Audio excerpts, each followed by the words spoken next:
he was like that. Yeah, he was like that. He used to talk to me a lot. And in fact, one night he said to me, "You look different." Wow. And it was the night of the morning that I had my front teeth pulled and a gold bridge put in. Wow. Out there in California, everything was gold. I believe that. I can believe that. And that bridge I went today. Wow. And it's gold, and it must be pretty valuable today. I think by now it might be. Yeah, in California, all the dental work was gold. Creepers. Yeah, it wasn't whatever they do today. No, I think they use that in album today. Oh, they do? Yeah, I think they do, yeah. Is it silver? It's white? It's not the same. Like you say, it's not the same. Oh, this is very beautiful gold. I'm sure it is. Yeah, it's still with me. Wow, God bless him. I think with Robert Young, I think Jane Wyatt used to be, that was his wife. Yes. And then Buddy Gray, and I think, who else was on that show? The little girl, I forgot her name again. Kathy. She got into a lot of trouble later on. Oh. And Buddy Gray got into a few minor scrapes. Oh. But the show was really tremendous. And like you say, Marcus Welby, boy, that was a show that was unbelievable. But but Robert Young was very personable. Yes, he was. Yes, a very, a real gentleman. And Bob Hope let me do a monologue on his after show. Really? Yeah, if he liked the radio audience, he would do an after show for them. Oh, wow, that's nice. But he let me do it. Wow. And boy, and I did it right there in Studio A. In front. Wow. Yeah. That must have been some time because that was, I guess, that was the beginnings of NBC, like you say, and then they had that Television City and CBS Television City for Columbia. Yeah. The beginning of big time TV for what it was. Oh yes, it was. For better or worse. And here, I guess that's a matter of opinion like everything else. You remember the Red Network and the Blue Network? Don't remember that. NBC. You remember this is the Red Network? Don't remember that. Wasn't around. Yeah. It was NBC. That I remember the chimes, sure. And this is the Blue Network. Wow. And, well, the FCC back in those days amounted to something, and they split that up. And they said to NBC, you cannot have two networks. That's a monopoly. Wow. And so they made the Red Network move out. Wow. And the Red Network became ABC. Oh, wow. And I was working at NBC Sunset and Vine, as I described to you earlier. Yes. The very day that they made the Red Network move out as ABC across the street. Oh, wow. They crossed the street and Vine Street up on the second floor. Wow. And the buildings out there are rather primitive.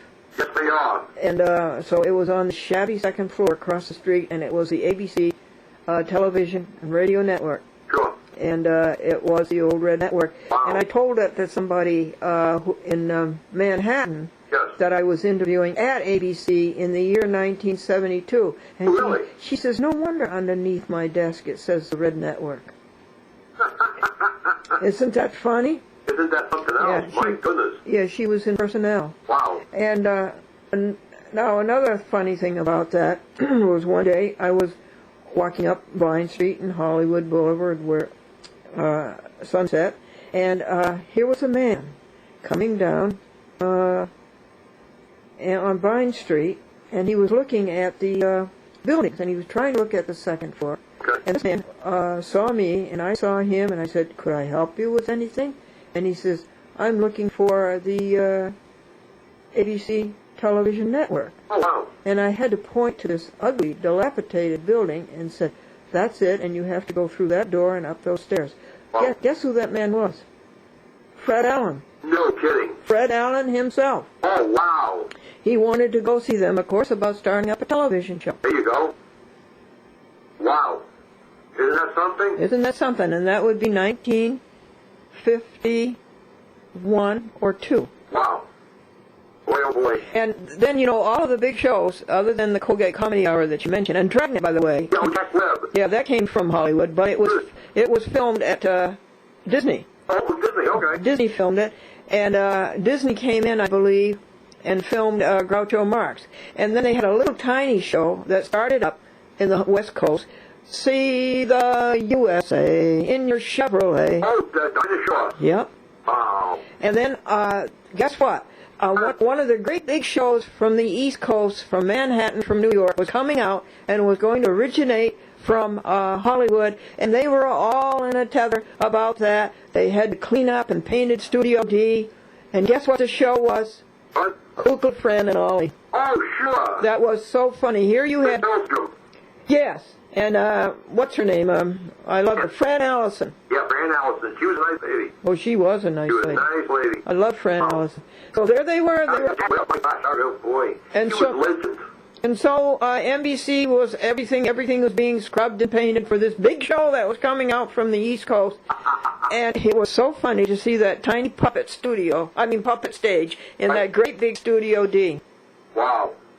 That was the studio that Groucho Marx came from. Oh, in there? Oh, yeah. Okay. And but Dinah Shore went out live. Oh, she did. Yeah, I think they went out at 4:15 in the afternoon to reach the East Coast at 7:15. You know, it's funny you mentioned Groucho Marx because we were talking about him, and they just did less than a week ago on the public television station down here in Long Island, WLIW, and in a lot of ways he was not a well-liked person at all. Is that so? Yeah, well, I mean, he was a great comedy. He's a great showman. There's no question. Showman, yeah, but I guess as far as personality or likableness, to coin the phrase, yeah, they were according to what the announcer, it was like a retrospective on him. He was not well liked by a number of people. No, that's very, very interesting because and one of the reasons was that his personality was such that he sort of really to use a metaphor, he turned people off with his attitude. Yes, yeah. You know, he didn't really have like a personable attitude. No, he did not. You know, and I guess. Which I guess I guess that could be said. You know, I don't know that many celebrities or anything, but I mean, I guess a lot of them can turn people off. I guess. But opposite to that, one night at the Aint Entrance, which was over at the side of the building, away from the public, right. And he took a break from You Bet Your Life. Oh. He took a break, and I was standing there with my back to the entrance, and he came out and stood beside me, and he says, "Good evening." Oh, well, there you go. Yeah. Right, well, maybe. He says, "It's a very pleasant evening tonight, isn't it?" All right. Yeah. And who was I? I was just a script service girl. So that was pretty amiable. Yeah, I think it is. Mm-hmm. I guess maybe I guess maybe he had a little bit of a reputation with some people and maybe others. I guess there's good and bad and everything. So you're going to get people the way when they present things on the television, they're going to present everything. I guess so. But those Marx Brothers movies were so funny. They just kept you laughing and laughing and laughing. They did a spot that Lucille Ball did on one of her shows, I guess from the late 50s, and I had seen the show. She did with Groucho's brother Harpo Marx, and she did and he didn't speak at all, but he Harpo was the one who didn't speak. That's right. He played he was a master harpist. Anyway, he did a bit with Lucille Ball. That's got to be one of the funniest things I think I've ever seen in my whole life. Oh. Well, she was tremendous anyway. She's a consummate artist. Absolutely. She was perfection itself. She came from Jamestown. Oh, did she? Oh, yeah. Oh, she's from New York. Oh, she's a New York girl. Okay. Oh, yeah. She came from Jamestown, New York. Oh. I mean, even to this day today, when you see these young comedians coming on, everybody said that, as you said, she was a consummate artist. Oh, yeah. I mean, people take, they take quotes and they well, not imitate, but they take their direction from Lucille Ball. I mean, she was tremendous. Yes. Too bad she married that guy Desi on this. It was unfortunate, but then he had his side of the story too. I guess probably I never got into it, so I never. He was very talented. Yes, he was. He was also very technically minded too. Yeah. And he was a smart guy. There's no doubt of that. Oh, no question about it. I think he may have been an alcoholic. I think. Oh, there's no question about that. And he was a womanizer, I think. So. Well, it's too bad. It is really, because the guy had great talent. I mean, yes, he really did. Oh, he definitely did. He was quite versatile too. Yes, he was. As a singer and as an actor. Yeah. Now I want to tell you about one of the most friendly people who came down to the script service department were the Dragnet people. Jack Webb, yeah. Yeah, Jack Webb and what's his name were up there doing it on the radio, and we had to script read all of their things to make sure we hadn't made any mistakes in the typos. Wow. And they would come down and get them, and they, one of the people there said that he would send a photographer over it because I was starting out as a stand-up comedian, and he wanted to help me, and he says, you should have a card. And so he sent over a photographer to take pictures of me. Wow. And then he took the pictures back over. By the way, Dragnet was filmed for television. Oh, and I do mean film. There was no tape. Was filmed for television over at the Disney studio. Oh. Now, you know, Lucy and Desi, they came from Desi Lou Studios. Desi Lou, right, I remember that. And they rented their equipment out to quite a few people. But anyway, and I'm going to show it on TV right now as I talk to you. And then he took the pictures and he made me up a card. And it said, laugh, laugh. Wow. And it said, clean, clever comedy. Young, snappy, wholesome. Glendora does a 12-minute comedy monologue. And will, just a second, it's old, and will something, and will also act as an MC. Well, isn't that wonderful? My nephew Stephen in Augusta, Maine, disinterred this old piece coming from 1951 and 52. And I'm showing it now, and it's Glendora in different costumes. Isn't that funny? Oh, that's great. I wish you could see it. Well, you will see it, I guess, on TV. Okay, that was wonderful. That his cell phone just gave out. But I'm glad we got this down for you. I'm going to wait for it to hang up. I'll wait for it to hang up so you can see it with his cell phone. There it goes. And .com was really so interested into this whole thing, and she slept through the whole thing. But that was Joseph Cronin in Lindenhurst, New York, appreciating the poetry and newspaper reporting of my connubial bliss for 48 years, Mr. Franklin Fuller Buell. And then it brought back the reminiscences of the beginning of birth television, 1951-52, at NBC Hollywood. I worked there 2 years and had all these adventures. Also, Fibber McGee and Molly, I used to watch them do the radio show. Burns and Allen, I used to watch them do the radio show. Jack Benny was a guest on Bob Hope's show, and Jack Benny, during rehearsal, was doing something with his violin, and Bob Hope snapped at him, "You're not going to do that during my monologue, are you?" And they did not get along at all. But they had to be on the show together as a matter of economics and Hollywood stardom. Who else? Red Skelton. Poor Red Skelton. He literally got sick. He would come off the show and he would almost vomit. It bothered him so to perform. But he was a great performer and extremely funny and brutal. And I used to watch these shows from the control room. When they would send me up with the last minute changes in the scripts. It was rather exciting. How old was I in 52? 22, 23. 24. Look at that waistline. Look at the long hair.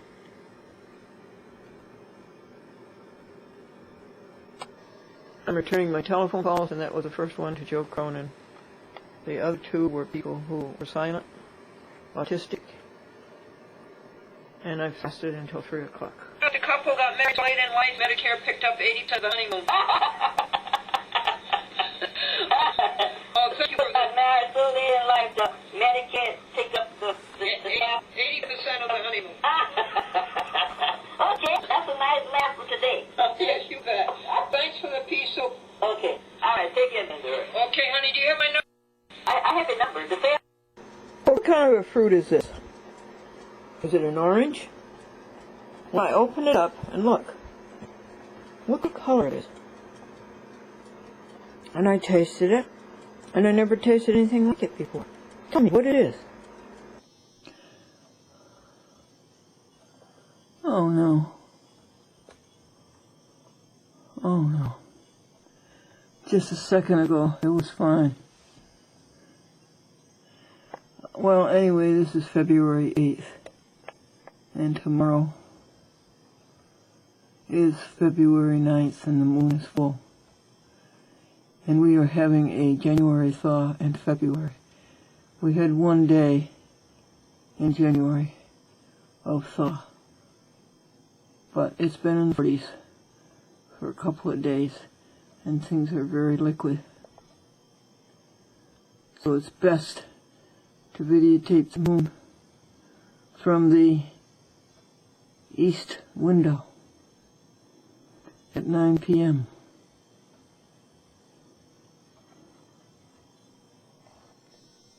And he's a very high moon.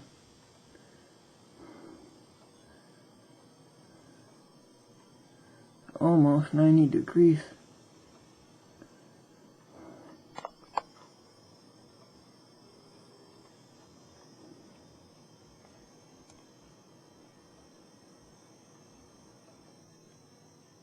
Thank you, Cloud. Go away. A rubber band.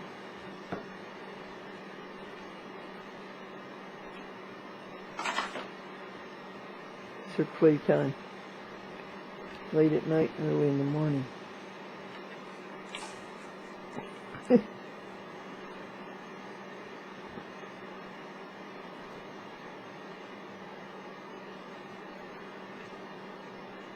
Boys and girls, would you like to be a guest on my TV show? Okay. This will call 518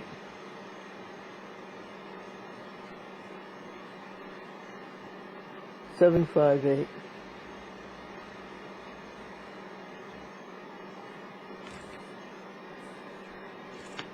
9448.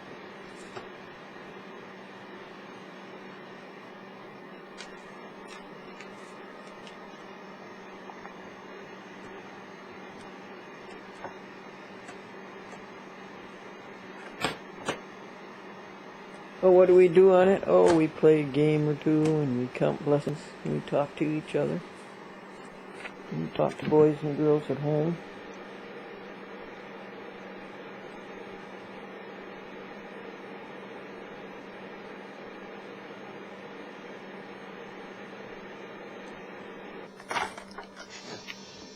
Are you trying to read the Bible?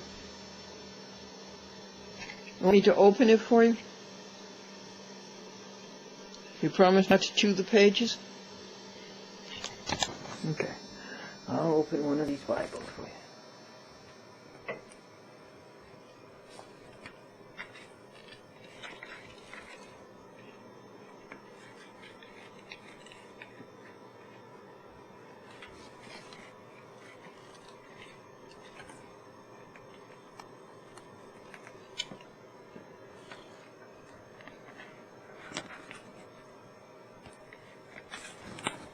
What do you want to read?